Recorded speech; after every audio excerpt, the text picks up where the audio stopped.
Perkenalkan, nama saya Vian, pemilik dari usaha telur gulung andalan Aing. Selamat datang di usaha kami di telur gulung andalan Aing.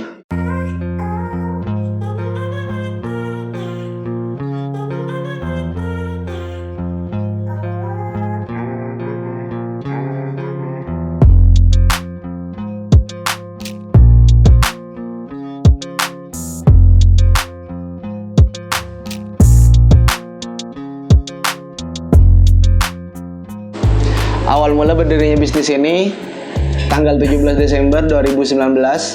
Itu outlet masih di Jalan Stadion di depan SD Barcode 1. Awal mulanya ini kita bertiga. Ada teman saya bertiga dengan saya. Ini kita iseng pengen punya usaha yang kiranya gak dimakan sama musim. Salah satu contohnya pentol. Pentol kan gak ada musimnya, gak kenal musim. Gak kenal musim hujan, musim kemarau itu gak kenal. Nah, saya pengen punya bisnis yang kayak gitu.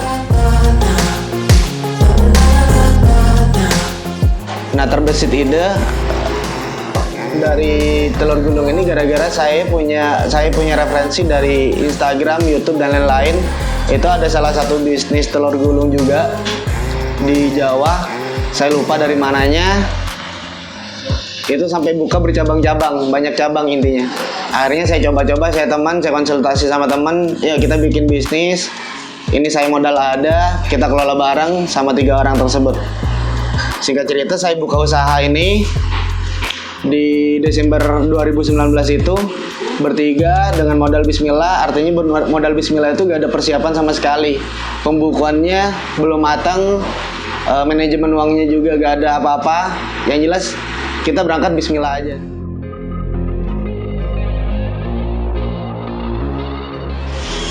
Singkat cerita, sebulan 2 bulan jalan, kita bertiga kena musibah. Salah satu teman dari saya itu meninggal. Sisa 2 orang. Berlanjut sampai 2020, ternyata teman saya satu lagi itu meninggalin saya. Jadi saya ditinggal sendiri. Nah, ketemulah saya sama istri saya. Saya lanjutin usaha ini sampai 2021 akhir. 2021 akhir ini posisi masih outlet di stadion. Itu titik terendah saya bisa dibilang. Karena kebetulan dari 2019 itu saya udah memikul beban. Itu kejadiannya orang tua saya yang bapak meninggal. Setelah meninggal, gak lama dari itu orang tua saya yang ibu ketipu. Itu yang saya tanggung. 2021 akhir, kebetulan rumah yang saya tempati itu hak pakai oleh perusahaan yang tempat bapak bekerja kemarin. Itu saya diusir. Nah, di situ titik terendah saya. Saya harus cari kontrakan baru, saya harus cari tempat tinggal baru, dan saya harus mikirin gimana caranya usaha telur gulung ini tetap jalan. Nah, dari situ saya muter otak, ini gimana caranya saya punya modal lagi. Artinya saya mulai lagi dari nol, saya bangun lagi ini dari nol berdua sama istri saya. Saya pinjem BPKB sepupu saya yang di Malang. Saya perjalanan ke Malang, banyak hambatan juga, ban bocor tengah malam di Gunung Kikir. Kebetulan hujan juga, tengah malam jam 12 malam saya jalan berdua sama istri saya nyari pom bensin terdekat buat nginap nunggu matahari terbit, nyari tembel ban, lanjut lagi ke Malang. Singkat cerita, saya dapat semuanya. Saya dapat BPKB, saya dapat pinjaman dari bank. Saya ngajakin teman saya yang kebetulan orangnya juga punya pelaku usaha juga, punya bisnis juga, udah jalan sama kayak saya juga. Kebetulan orangnya juga bisa megang urusan pemasaran. Saya gandeng dia, ayo buka lagi telur gulung ini eman-eman. Udah 2 tahun jalan. Alhasil orangnya mau, kita bangun lagi dari nol. Jadilah tempat seperti sekarang, telur gulung andalan Aing, yang teman-teman udah banyak tahu, alhamdulillah.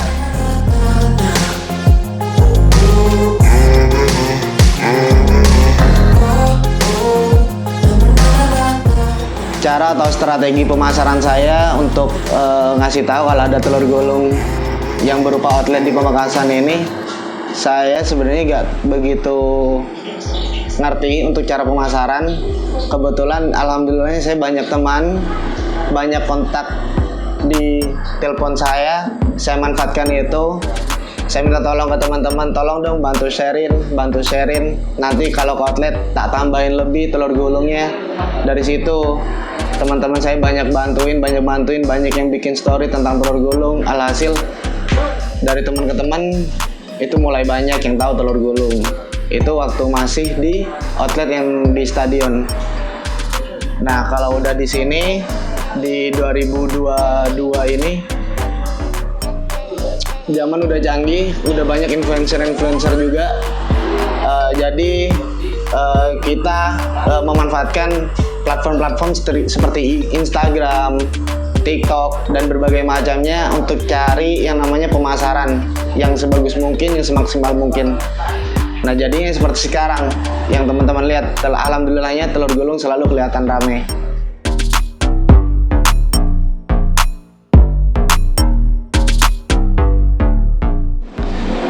Target pemasaran dari telur gulung andalan Aing ini sendiri, sebenarnya saya pengen target pemasarannya itu menyeluruh, artinya semua umur. Jadi saya memikirkan gimana caranya gak cuma telur gulung yang dikenal orang nih, oh telur gulung ini pasarannya pasti anak kecil. Tapi gimana cara saya nyari dari umur paling kecil sampai umur dewasa itu saya dapat semua pemasarannya. Alhasil saya punya pemikiran, saya cari jajan-jajan jadul, contohnya kayak permen karet Yosan, permen karet macem-macem lah ya, permen coklat dan lain-lain, permen payung, permen koin, milidi, semua saya cari tempat tulakannya. Dari situ saya dapat, dan ternyata benar dugaan saya, bukan cuma anak kecil yang datang ke outlet, ternyata terus ke ibu-ibunya, bapak-bapaknya juga datang semua. Bahkan anak-anak muda juga di sini pada senang. Orang-orang pada bilang tempat ini nostalgia banget. Baru di sini saya ngerasain rumah saya yang dulu. Seperti itu.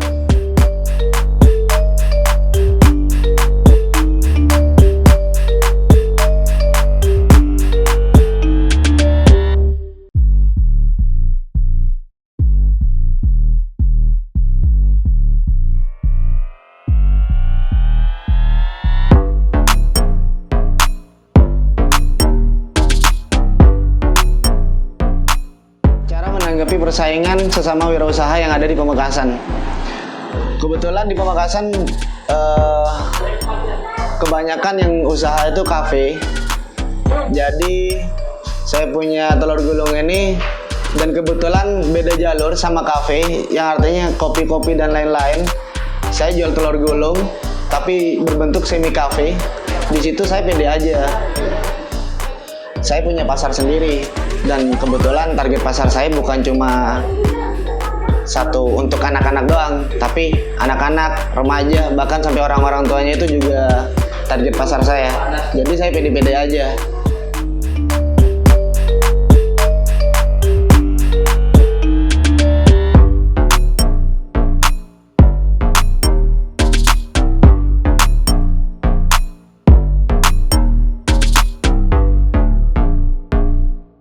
Target dari saya pribadi sendiri, saya pengen banget punya cabang di setiap kota, Sampang, Sumenep, bahkan maunya di Surabaya, di Malang. Saya pengen seperti itu. Saya capek miskin.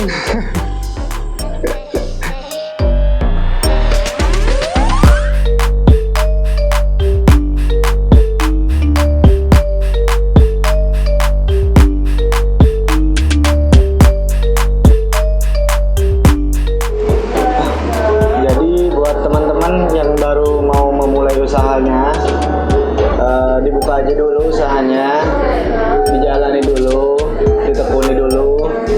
Saya juga pernah ada di posisi teman-teman yang sekarang. Saya benar-benar berangkat dari nol pengalaman, nol modal, bapak yang meninggal, ibu yang ketipu, diusir dari rumah. Saya benar-benar dari nol banget.